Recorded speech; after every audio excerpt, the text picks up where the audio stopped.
Hello everyone, welcome back to सरकारी नौकरी वाले बाबा। I am Dhananjay. जितने भी हमारे स्टूडेंट जो स्टेनो की तैयारी कर रहे हैं, तो आज मैं आपको एमईए की सैलरी स्लिप दिखाऊंगा।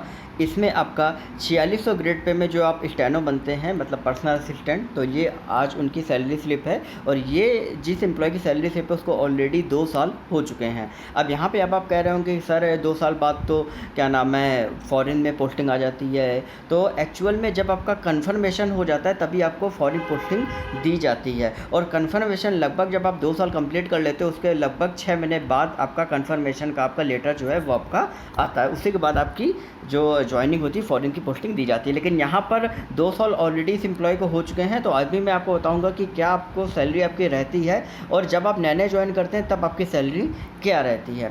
तो यहाँ पे जैसे कि देख रहे हैं, यहाँ पे आपका कंट्रोलर, एम्प्लॉय नेम पूरा आपका यहाँ पे लिखा होता है। डेजिग्नेशन आपका payment of the period, payment level 7 का आपको दिया जाता है। बेसिक पे आपका क्या है 47,600। अब यहाँ पे जब आप नए ज्वाइन करोगे तो आपका बेसिक पे कितना हो जाएगा 44,900 यहाँ पर आपका हो जाएगा। अब यहाँ पे अगर हम बात करें इमॉल्यूमेंट्स की, तो बेसिक पे आपका क्या रहता है यहाँ पे 47,600, यहाँ पे आपका 44,900 हो गया। फिर डीए की अगर हम बात करें तो यहाँ पे 31% अभी डीए है। मार्च में भी सैंक्शन हुआ है, जो कि आपका अप्रैल की सैलरी में आपको मिलेगा। ये आपकी मार्च की सैलरी स्लिप है, ठीक है। तो यहाँ पे आपका 31% के हिसाब से आपका यहाँ डीए आ जाएगा।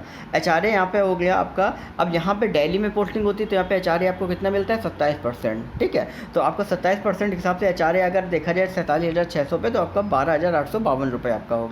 ट्रांसपोर्ट अलाउंस आपका क्या होगा 4716 रुपये। अब ट्रांसपोर्ट अलाउंस जो होता है वो आपका अलग अलग ग्रेड पे के लिए आपका वेरी करता है। 1800 के लिए अलग होता है, 2400 के लिए अलग होता है। तो अगर ये पूरा वीडियो अगर आपने नहीं देखा है तो राइट साइड में आई बटन में वो आप देख लीजिएगा, ठीक है। तो ओवरऑल अगर हम सैलरी की बात करें तो 79,924 आपकी overall in hand gross salary आपकी बनती है। अगर हम बात करें कि आपका नए अगर ज्वाइनिंग हो तो आपकी क्या बनेगी, तो लगभग ये आपकी बनेगी जाएगा 71,000 के आसपास आपकी ग्रॉस सैलरी जो है वो आपका न्यू ज्वाइनिंग की आपकी बनेगी जाके। अगर हम यहाँ पे बात करें गवर्नमेंट रिकवरी की, तो यहाँ पे आपका एक CGI-S होता है, ये कि आपका 60 रुपये कटता है। फिर आपका CGHS होता है जो कि आपका 650 कटता है। CGHS में क्या होता है, सेंट्रल गवर्नमेंट की हेल्थ स्कीम होती है, जिसमें आपका अगर आप एडमिट होते हैं तो आपको लगभग सेमी प्राइवेट वार्ड जो होता है वो आपको अलग से दिया जाता है, ठीक है, एडमिट के लिए।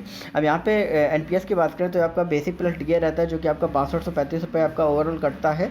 और इसके बाद इनकम टैक्स की बात करें तो यहाँ पर आपका 2500 रुपये आपका ओवरऑल कटता है, ठीक है। ये आपका क्या रहता है, अगर हम चाहो तो मंथली भी कटवा सकते हो, नहीं तो आप ईयरली भी वन टाइम पेमेंट में भी आप कर सकते हो।